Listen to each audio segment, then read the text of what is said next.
Cuidado bíblico de las almas. Cuidado bíblico de las almas. Que es lo que da referencia al papel que como hombres y mujeres de Dios tenemos para proteger a las ovejas. Dígase de ovejas como una metáfora, hermanos menores, siervos y siervas de Dios que están a nuestro cuidado. Es demasiado necesario que nosotros comprendamos que debemos de cuidar a las almas. Y yo les decía en comentario antes de grabar, de las preguntas de la retórica, las preguntas no de la retórica, de la didáctica, esas preguntas socráticas de la didáctica. ¿A quién cuidar? ¿Quién cuida? ¿A quién cuida? ¿Cómo cuida? ¿Por qué cuida? ¿De quién cuida? ¿Quién es el que cuida? Nosotros. Nosotros, ya dígase pastores, dígase mentores, dígase ministros, dígase siervos de Dios, somos los encargados para cuidar. Por lo tanto, debemos de cumplir algunas características. Esto es demasiado necesario que lo comprendamos. No todos los cristianos están aptos para cuidar a otros. No todos. No todos los cristianos. No todos los cristianos han sido llamados de una manera primaria. Sí, de una manera genérica a cuidarnos unos de otros, unos con otros, de una manera genérica. Pero de una manera específica, ministerial, son pocos los llamados. Por eso Jesús dice, muchos son los llamados, pero pocos los escogidos. Entonces, cambio el léxico, son pocos los escogidos.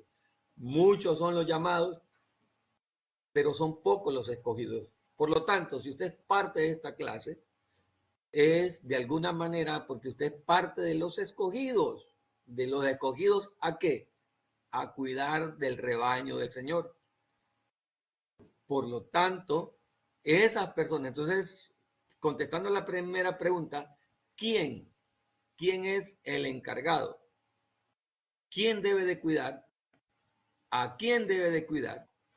¿Por qué debe de cuidarlo? ¿De qué debe de cuidarlo? Debemos de cuidar a las almas, a aquellos hermanos menores que están en un proceso formativo, a pesar de que nosotros también estamos en un proceso formativo. Recuerde, la clase se llama Cuidado Bíblico de las Almas.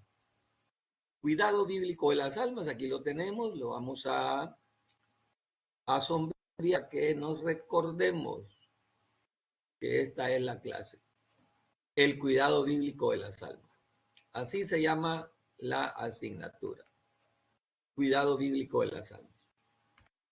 No me gusta poner esta presentación ahí está, no sé, ojalá, me avisan si se ve, ojalá en la grabación, a veces en la grabación no se capta.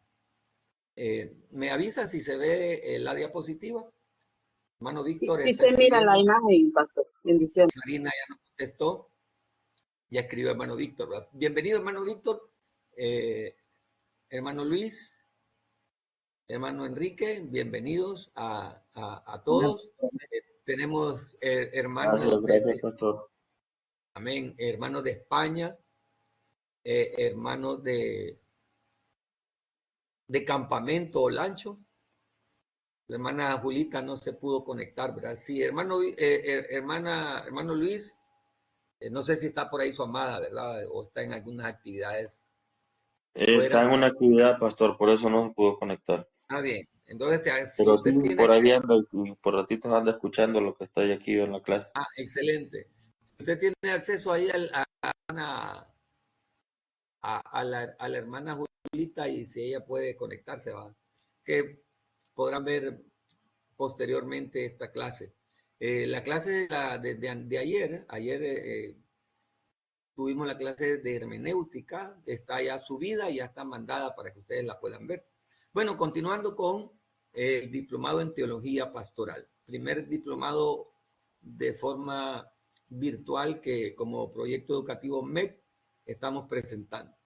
Y lo que corresponde para esta semana es, conforme al material, la unidad número 5, cambie su vida. Dentro de esta unidad número 5, el tema general cambie su vida, vamos a tener algunas ayudas. Vamos a revisar algunos pasajes de la Biblia que tienen que ver con el cuidado de las almas, con el pastoreo de las almas.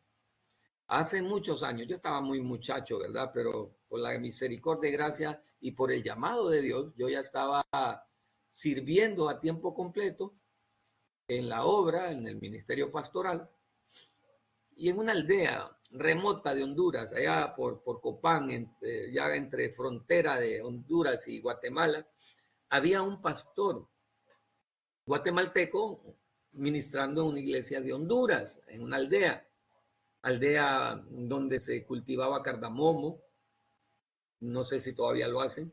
Yo desarrollé parte de mi ministerio pastoral, parte de mis experiencias pastorales las desarrollé en esa comunidad. Se llama La Helencita, en Florida, Copán. Y pues yo era apoyo directo a los obreros que llegaban ahí desde 1996, 1997. Mi primera experiencia pastoral de semanas dedicándome a cuidar almas fue en esa comunidad. No, en 1997, yo con 21 años de edad, ya cumplidos, más creo que por cumplirlos, todavía tenía 20 años en ese tiempo. Y la persona que estaba encargada, el pastor que estaba encargado, renunció. Mi pastor, el pastor general de la denominación, andaba con nosotros andábamos con él, ¿verdad? El que era en aquel tiempo mi pastor a la iglesia donde yo asistía. Andábamos de una visita misionera, revisando las iglesias. Y después de 3 días de estar en la comunidad, todavía no había energía eléctrica en esa comunidad. Era muy, muy rústico, muy rural en aquellos tiempos. Después de 3 días, el obrero encargado, ya estábamos subidos en el vehículo para venirnos con la familia pastoral. Ya estábamos subidos en el vehículo un domingo como a las 3, 4 de la tarde y el pastor como a las 2 de la tarde. Y el obrero encargado dice, quiero renunciar, ya no voy a seguir, no puedo seguir. A esa altura se baja el pastor, nos bajamos todos, llamamos a una reunión de emergencia y pues se delegaron a tres personas para que estuviesen al cargo, 3 ancianos. Se les delegó ahí como ancianos, no había ancianos, se les delegó como obreros o ancianos y los 3 con la misma autoridad. Fue una decisión muy acertada, muy sabia. Pero ninguno de los 3 tenía experiencia, ¿verdad? Y pues el pastor decide dejarme a mí un tiempo para que ellos se encargaran.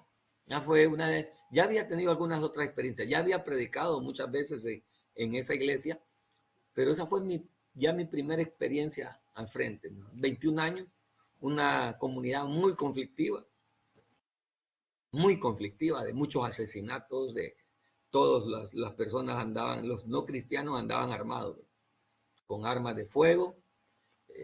No podía uno decir ni hacer nada a alguien en la calle porque es olancho duplicado, ¿verdad? Y ahí fue mi primera experiencia pastoral de manera rural. Y yo me acuerdo de esas experiencias como en tener que trabajar en el mismo país, en la misma nación, pero en regiones diferentes. Entonces, en ese cuidado bíblico de las almas, uno debe saber tratar con las personas, y a pesar de que uno usa la Biblia como el carácter principal para enseñar, y eso debe de ser siempre, óigalo, siempre debe de ser así. La Biblia es la herramienta principal de aconsejamiento, de predicación. A pesar de que eso es así, 100%, debemos de tener un cuidado para poder aplicar la Biblia en contextos. El cuidado bíblico de las almas es eso. Vamos a cuidar las almas usando la Biblia. Ningún predicador, ningún consejero, ningún pastor puede atribuirse ese privilegio o esa responsabilidad de cuidar de las ovejas sin tener la herramienta principal que es la palabra, que es la Biblia. Así que algunas preguntas que debemos de contestarnos. ¿Quién cuida? ¿A quién cuida? ¿Cómo lo cuida? ¿De qué la cuida? ¿Por qué la cuida? ¿Quién cuida? ¿A quién cuida? ¿Cómo la cuida? ¿De qué la cuida? ¿Y por qué la cuida? ¿Por qué cuidamos las almas? ¿Quién cuida las almas? Muchos son los llamados, pero pocos los elegidos, pocos los escogidos. Si usted está ministrando personas, ese es un honor que Dios le ha dado. Por lo tanto, es un honor al que le debemos respeto, le debemos formación.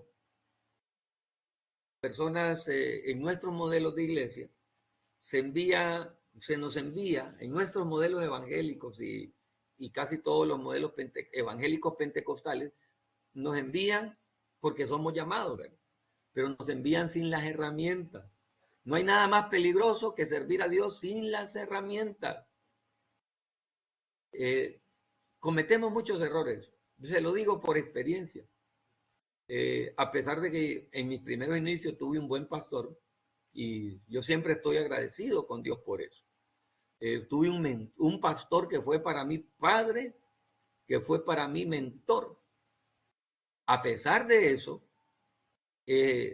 quisiera, algunos años después, ¿verdad?, de haber bregado en el ministerio, quisiera haber tenido herramientas que me hicieron falta, como la hermenéutica, como la homilética, como la teología. Son herramientas que me hicieron falta para evitar algunos errores que cometí de interpretación, de predicación, de consejería.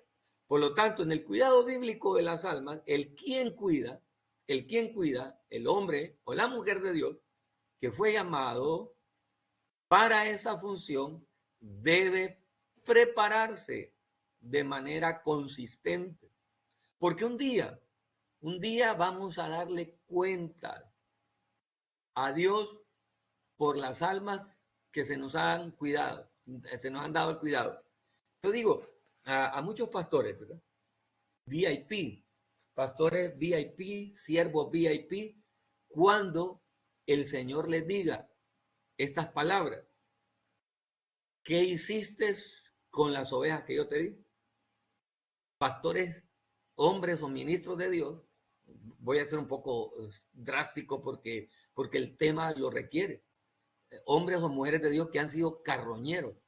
¿Qué significa carroñero? Que se comen a la oveja, no la cuidan, sino que la comen. ¿Y quién es un animal carroñero? El lobo. El lobo es un animal carroñero.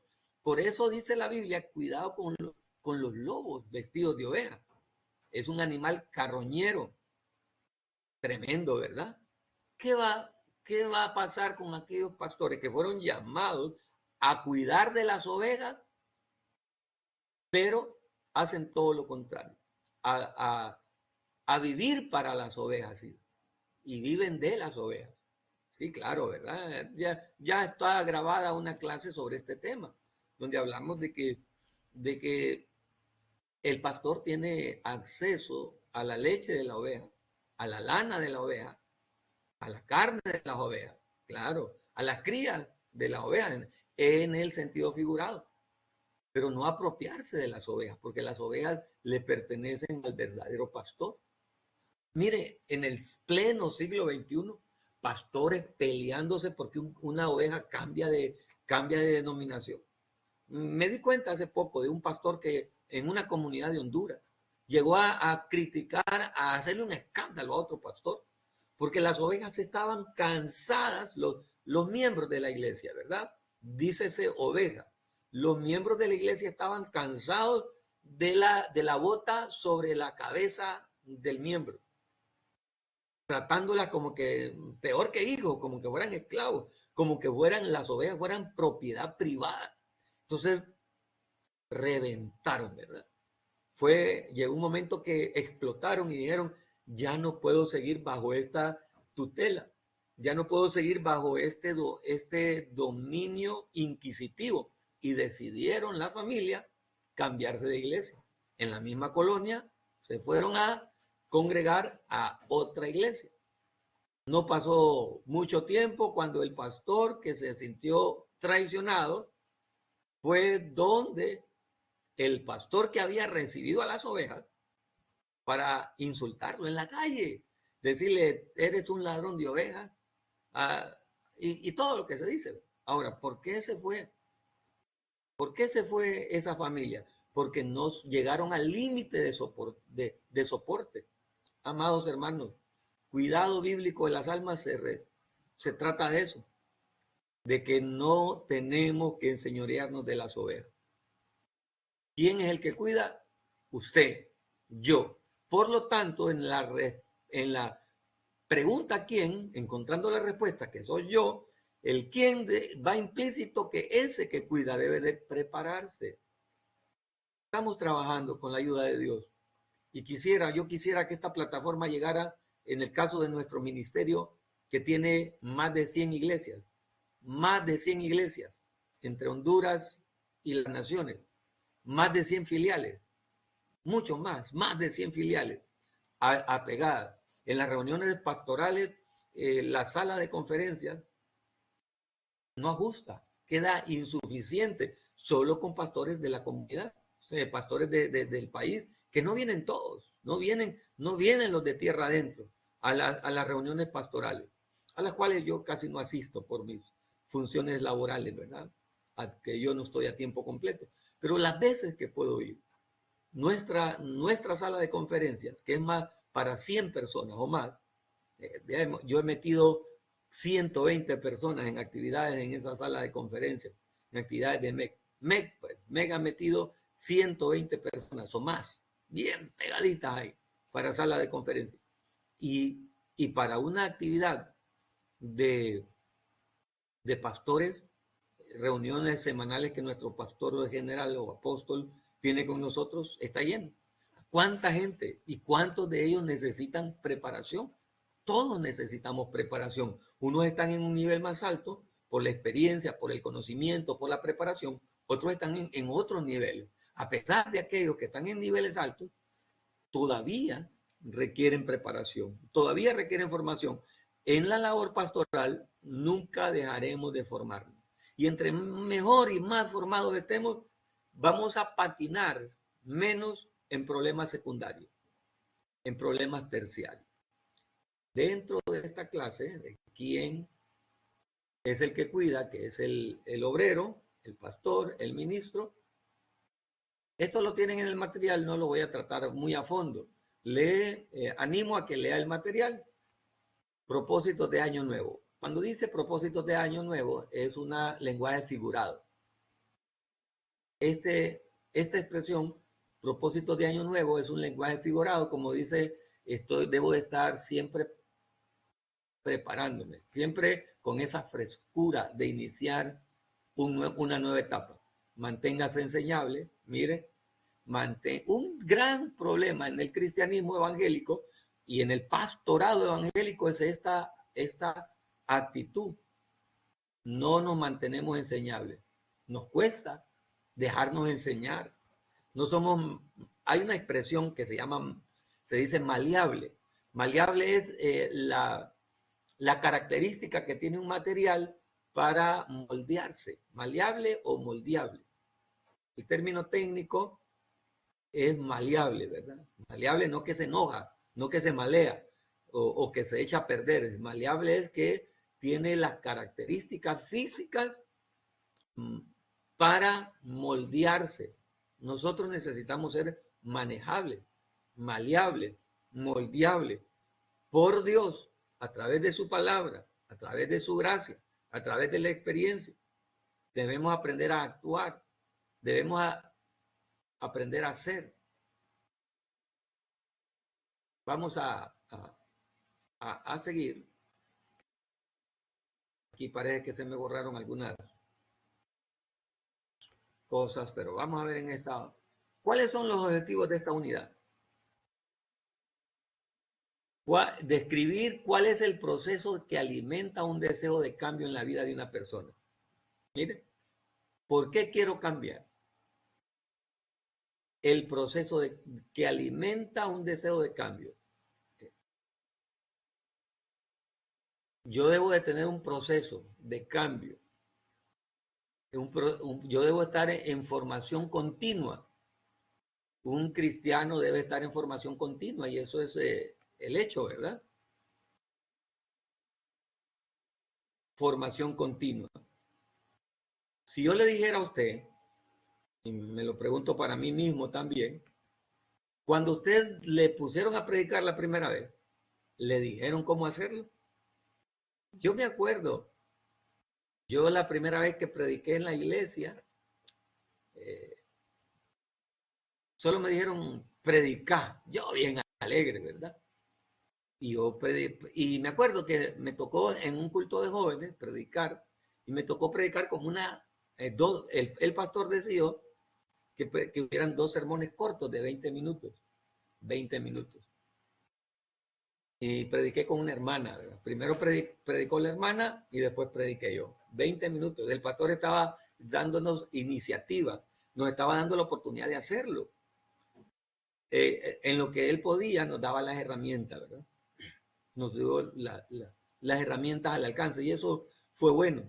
Y yo algo que siempre aprecié, tanto de mi primer pastor, que fue mi formador, como ahora el pastor que es mi cobertura actualmente, la oportunidad que me da o que me dio para ministrar. El ministrar en el púlpito a uno le abre oportunidades, le abre experiencia, le va dando las capacidades. Y yo trato de reflejar lo que hicieron conmigo. En la congregación les estamos dando oportunidades, hermanos. Claro, les enseñamos primero, ¿verdad? Les estamos dando oportunidades. Cuando un hermano nuevo, primera vez que predica, lo hace desde el púlpito. En los cultos donde hay menos cantidad de personas, ahí vamos empezando y ahí van subiendo.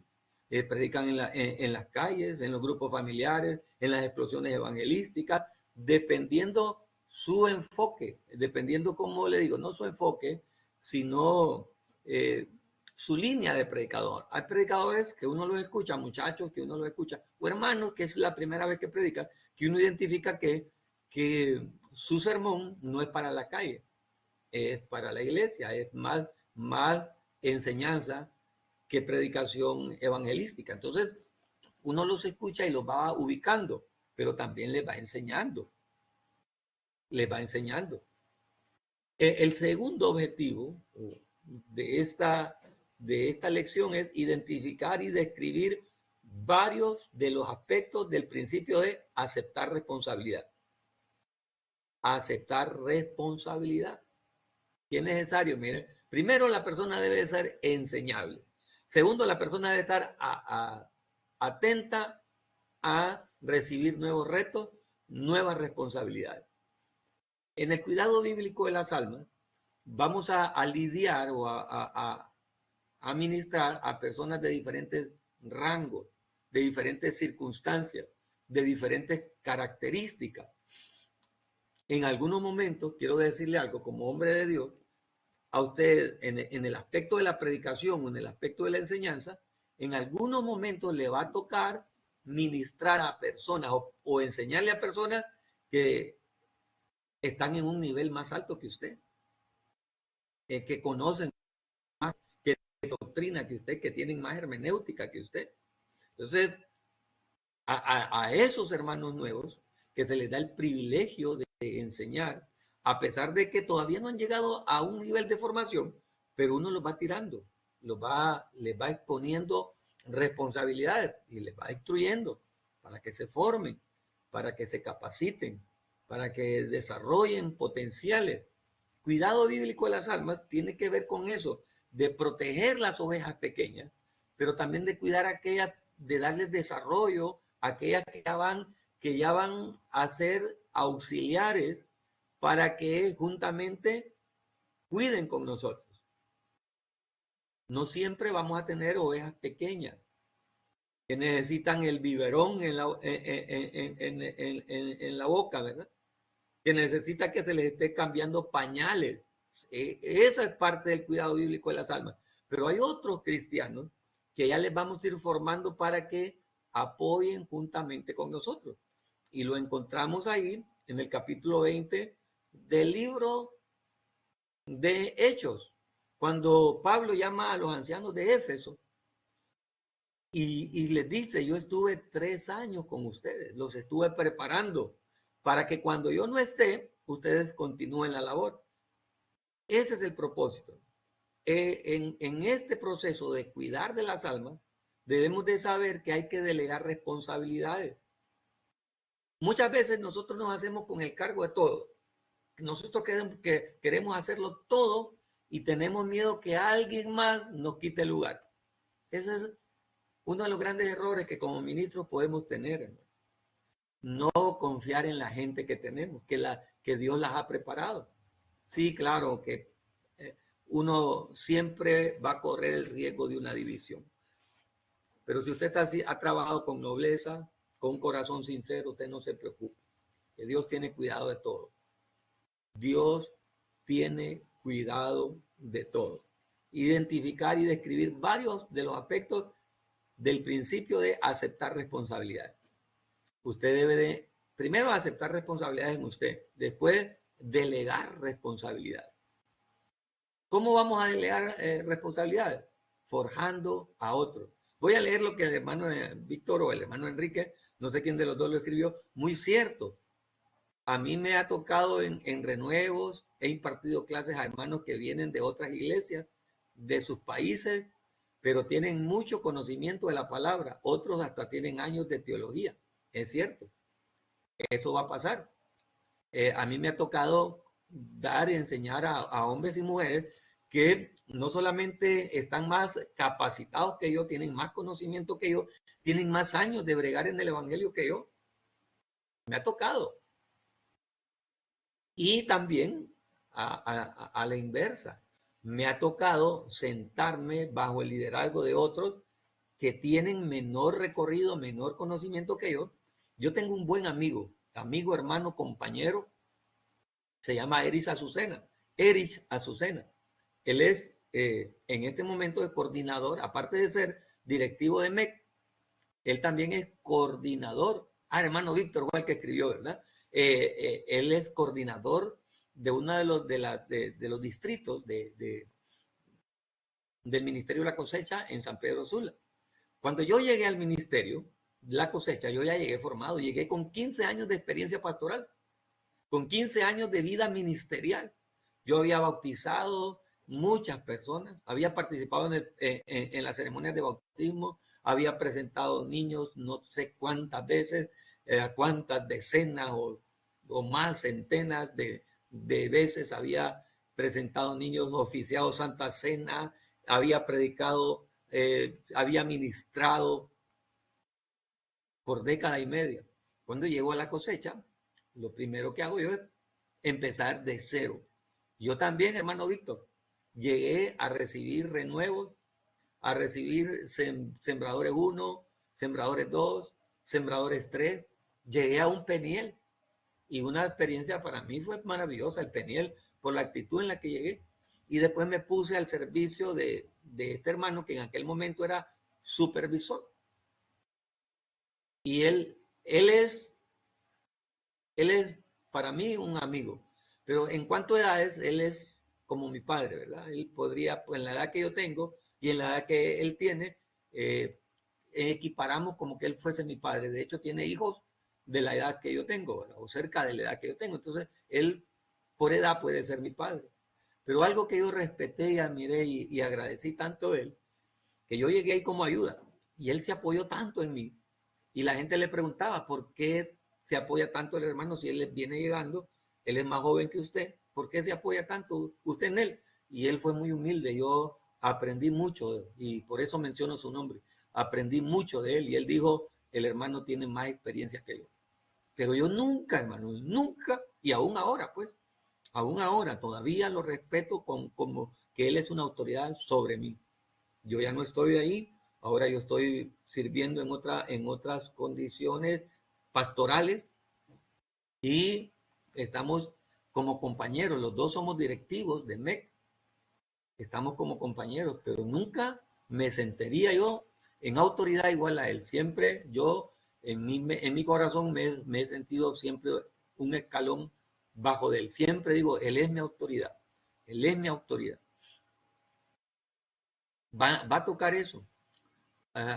Yo he tratado de trabajar con la sensibilidad de hermanos, con la autoestima de hermanos. Yo les digo, personas que algunos de ellos no terminaron ni la primaria, apenas sabían leer y escribir y tenían que estar en liderazgo de personas que venían llegando a la iglesia, eran nuevos en la iglesia, eran nuevos como cristianos, pero algunos de ellos hasta con doctorados, con maestrías, con licenciaturas. Entonces, tanto el que llega empieza a sentirse que quiere más o merece más por su condición académica, y el que está como líder siente que no lo merece por su condición académica. Entonces, ahí es necesario equilibrar, trabajar en el corazón del que está en un bajo nivel académico para que entienda que Dios lo llamó, pero que debe tener la responsabilidad para formarse, porque debe de suplir algunos aspectos. Y el que está hasta arriba, bajar ese nivel de vanidad, ese nivel de orgullo, ese nivel de autosuficiencia. Los dos extremos son malos. El que por razones de la vida no pudo formarse académicamente y está en un bajo nivel académico, pero fue llamado por Dios, bueno, hay que enseñarle, hermano, usted con mucha humildad, ¿verdad? Con mucha mansedumbre y con mucha sabiduría. Enseñarle que a pesar de eso, Dios no lo ve como obstáculo, pero sí debe de prepararse. No es secundario, ¿verdad? Pero su forma de expresarse ya no va a decir aiga, ¿verdad? En una predicación, cuando hay académicos ahí, ¿no? Hermano, aunque aiga, con mucha sutileza enseñarle, hermano, hay maneras, hay expresiones, hay palabras, cosas como esa, ¿verdad? Y al que está arriba, tratar de trabajar en el corazón para que sus niveles de humildad puedan llegar, puedan acomodarse, porque los dos extremos son así, son malos. Yo he tenido la oportunidad, como le digo, de ser ministrado por personas que están en experiencias ministeriales menos que las que yo he tenido. Y me ha tocado a mí ministrar a otros que tienen experiencia ministerial, conocimientos, grados académicos más altos que los que yo tengo. A pesar de eso, yo trato de entender que Dios me llamó y Dios me va a respaldar, pero debo de mantenerme humilde. Mantenerse humilde es creer que Dios me llamó y Dios me va a sostener. Hay una falsa humildad, ¿verdad? La falsa humildad nos lleva a despreciarnos. La falsa humildad no significa que yo me voy a menospreciar o a despreciar. La falsa humildad significa que yo voy a reconocer que Dios me ha guardado, que Dios me tiene ahí y Él me va, la verdadera humildad, ¿verdad? Que Dios me tiene ahí. Vamos a ver algunos elementos. En la temática usted tiene el material, el cambio, ¿verdad? El objetivo es tener un cambio demostrable, algo que lo mueva de este punto, de este punto a este punto. ¿Qué significa eso? Que para ser formados necesitamos estar conscientes de que hay que cambiar, hay que desaprender. Yo estaba viendo algunos elementos. El cambio empieza con que yo debo de desaprender.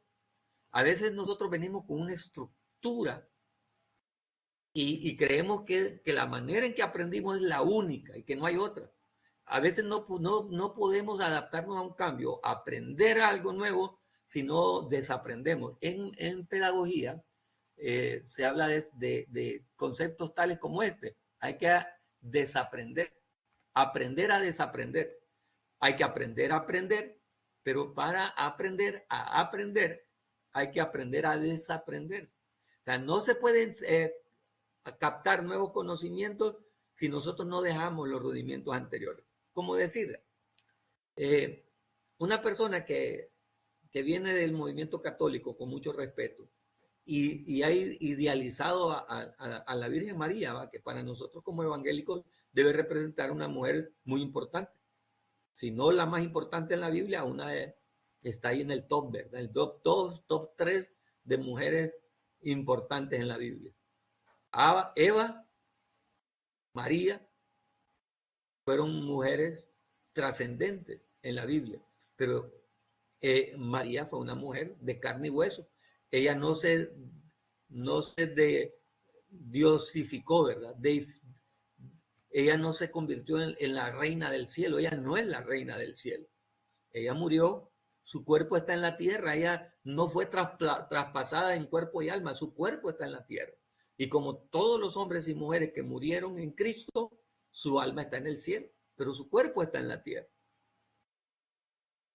Ahora, explicarle eso a un hermano católico que ha recibido la luz del evangelio de la gracia, salvos por la gracia, no por las obras, porque el evangelio católico no enseña el evangelio de la gracia, salvos a través de la gracia, salvos no por obra. El evangelio católico enseña el salvo por obra. El evangelio bíblico enseña el salvo por gracia, no por las obras que yo hice, sino por lo que él hizo en la cruz del Calvario.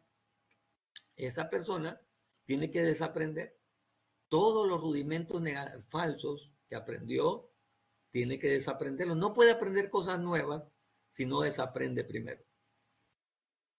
Nosotros tenemos muchos parámetros ya establecidos, estándares que deben de eliminarse para volver a aprender cosas nuevas. Pero no es que sean nuevas, es que no las hemos aprendido. Allá han estado siempre. Nuevas para nosotros, pero no para la verdad eterna de Dios.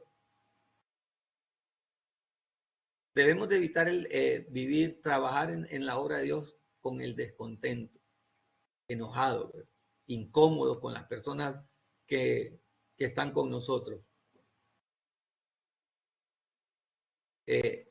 La insatisfacción es el combustible negativo para nosotros.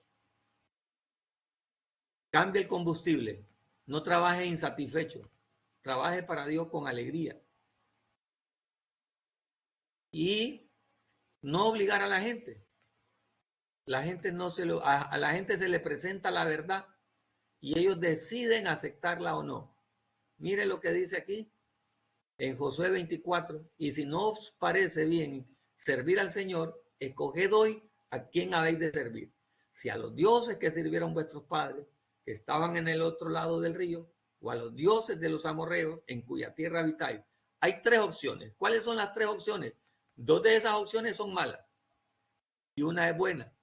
Vamos a subrayar de amarillo, a sombrear de amarillo las opciones malas. Escogemos hoy a quién servir. ¿A quién vamos a servir? A los dioses que sirvieron vuestros padres. ¿Sí? A los dioses que sirvieron vuestros padres. ¿A dónde estaban esos dioses? En Egipto. ¿O a quién vamos a servir? A los dioses de los amorreos. A los dioses de Egipto, a los dioses de los amorreos, las 2 decisiones son malas, ¿verdad? O vamos a servir a Jehová. Hay opciones. Hay opciones. 3 opciones, 2 malas y una buena. ¿Qué es lo que significa eso? Que nosotros no decidimos en la gente. Lo que está tratando de desarrollar este material a favor de nosotros es que nosotros no mandamos en la gente. Son ellos los que van a decidir. Yo quisiera que todos los que están trabajando juntamente conmigo en el desarrollo ministerial hicieran las cosas para bien de Dios, para bien de su obra, para agradar a Dios. Pero no todos van a tomar esas decisiones. No todos van a tomar mi liderazgo como un liderazgo de Dios. Y yo debo aprender a respetar eso y aprender a trabajar con aquellas personas que aceptan que yo soy un hombre de Dios, llamado para servir a Dios juntamente con ellos. Pero también debo de aprender a no desechar del todo a aquellas personas que no aceptan mi llamado ministerial y pedirle a Dios gracia para tenerla y estar ahí, no desechar. Nosotros no debemos de desechar a la gente. al menos que las circunstancias ya sean extremas. Ya sean extremas. Vamos a continuar por aquí. Vamos a ver pasajes trascendentes en el cuidado de las almas. Juan capítulo 10, que ya lo vimos en lecciones anteriores. Juan capítulo 13, que era de lo que hablaba la predicación que vimos antes de la grabación. Ezequiel 34, ¿qué nos habla Ezequiel 34? Hay un mensaje triple, un mensaje para los pastores, cuádruple, con dos esquemas, el mensaje para los pastores y el mensaje para las ovejas. El mensaje para los pastores es para los buenos pastores y para los malos pastores. El mensaje para las ovejas es para las ovejas obedientes y para las ovejas desobedientes, para las ovejas peleoneras, aquellas ovejas que con los cuernos golpean a la oveja débil. La oveja gorda, dice una versión antigua, y la oveja flaca. La oveja fuerte o la oveja débil. Ese es el mensaje de Ezequiel. El mensaje de primera carta de Pedro, capítulo 5, es el mensaje a los pastores. Ruego yo, anciano, juntamente participante de las aflicciones de Cristo, a apacentar la grey del Señor. ¿Cuál es nuestra labor, hermanos? Apacentar, cuidar. Ahí pudiésemos ver también el pasaje de Juan, ¿verdad? Juan es un libro, es un evangelio pastoral. Usted está llamado para el ministerio pastoral, enfóquese en el libro de Juan. Estudie el libro de Juan. Vea las palabras, los discursos de Jesús en el libro de Juan. Juan es el libro pastoral por excelencia. Vemos la actitud del pastor sirviendo a las ovejas, sufriendo por las ovejas, rogando por las ovejas, cuidando a las ovejas, confrontando a las ovejas, porque el ministerio pastoral también incluye confrontar a las ovejas. Todo eso lo encontramos en el libro o en el Evangelio de Juan. Primera de Pedro, capítulo 5. Ruego yo a los ancianos juntamente con vosotros y participantes. Mire, ¿quién era Pedro? Aquel a que Jesús le dijo, te entrego las llaves del reino. Mire qué humildad. El hombre a que de manera individual Dios le entregó las llaves del reino. También se lo entregó a los discípulos, ¿verdad? A todos los demás en otro pasaje. A vosotros os entrego las llaves del reino. Pero lo digo de manera general a todos. Pero a Pedro se lo dijo directamente. A pesar de eso, Pedro mantuvo la humildad. Pedro mantuvo el bajo perfil. ¿Qué dice primera de Pedro capítulo 5? Ruego yo a los ancianos, yo que juntamente con ustedes soy anciano. ¿Qué estaba diciendo Pedro ahí? Yo no me siento superior a ustedes. Lo soy. ¿Cuál es el gran problema ahora de ese evangelio humanista, ese evangelio humanista de la actualidad, que pretende poner en un nivel superángel a algunos profetas? Está bien que el hombre de Dios debe de cuidársele, pero está malo que ese hombre de Dios se aproveche para endiosarse. A eso se le llama el humanismo en la iglesia. El humanismo. ¿Qué es lo que dijo Pedro? Ruego a los ancianos que están entre vosotros. Yo anciano también con ellos. Mire. Con ellos. Estoy a la par de ellos.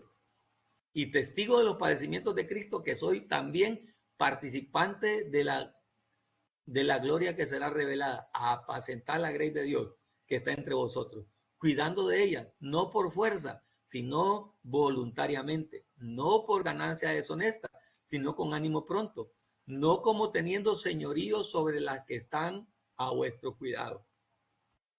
¿Cuál es el problema que nosotros tenemos ahora en los ministerios pastorales, en los ministerios apostólicos, en los ministerios proféticos, que pretendemos tener señorío sobre las almas? Yo soy el que manda, yo soy el que doy la última palabra. Precisamente que tengo toda la libertad de decirlo esto denominacionalmente, porque el miércoles en la reunión de la escuela de evangelismo Estas cosas estaba predicando nuestro pastor Misael. La necesidad que nosotros tenemos de bajar el perfil, no sentirnos la superestrella. El gran error de la iglesia evangélica de hoy es que muchos de sus ministros se creen la superestrella. Hay pequeños papados. Cada denominación tiene a su propio papa, a su propio ungido sobre todas las cosas. Debemos de cuidar. Dios me les bendiga. Fue un placer saludar y nos vemos en otra clase de este tema.